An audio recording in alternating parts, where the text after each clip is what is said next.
by telling the truth forcefully, repeatedly, confidently, and by trusting that the American people will embrace the need for change, even if it's coming from an imperfect messenger.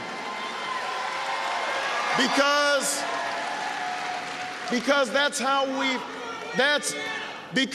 how we've always changed this country. Not from the top down, but from the bottom up. When you, the American people, decide that the stakes are too high and the challenges are too great, the other side can label and name call all they want, but I trust the American people to recognize that it is not surrender to end the war in Iraq so that we can rebuild our military and go after al-Qaeda's leaders. I trust the American people to understand that it is not weakness but wisdom to talk not just to our friends but to our enemies, like Roosevelt did and Kennedy did and Truman did.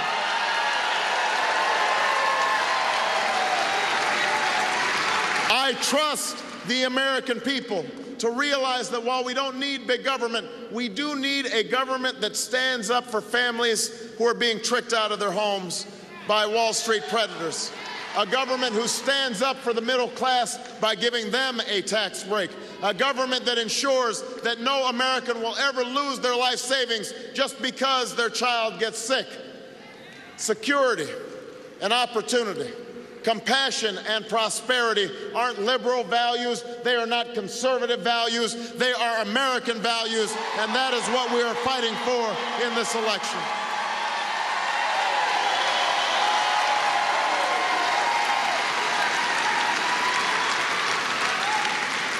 Most of all, I trust the American people's desire to no longer be defined by differences.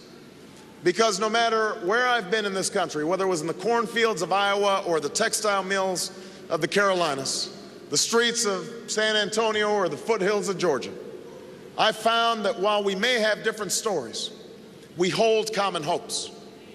We may not look the same or come from the same place, but we want to move in the same direction towards a better future for our children and our grandchildren.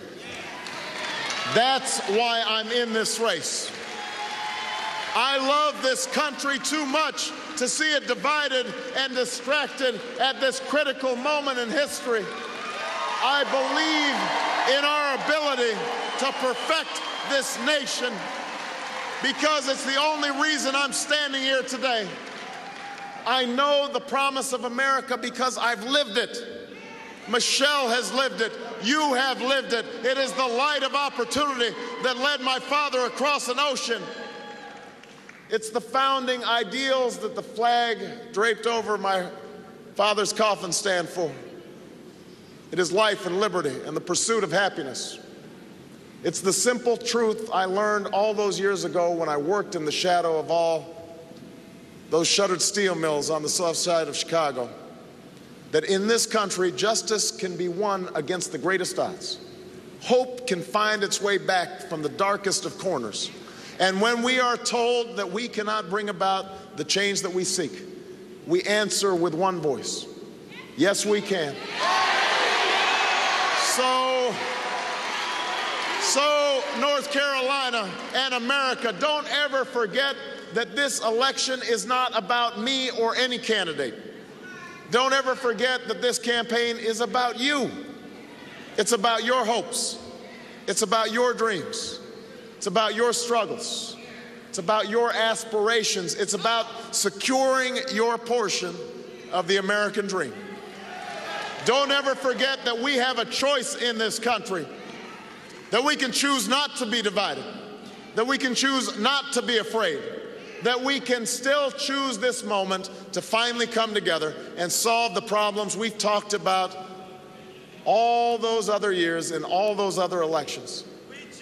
This time can be different than all the rest. This time we can face down those who say our road is too long, that our climb is too steep, that we can no longer achieve the change that we seek. This is our time to answer the call that so many generations of Americans have answered before by insisting that by hard work, and by sacrifice. The American dream will endure. Thank you. Thank you, North Carolina.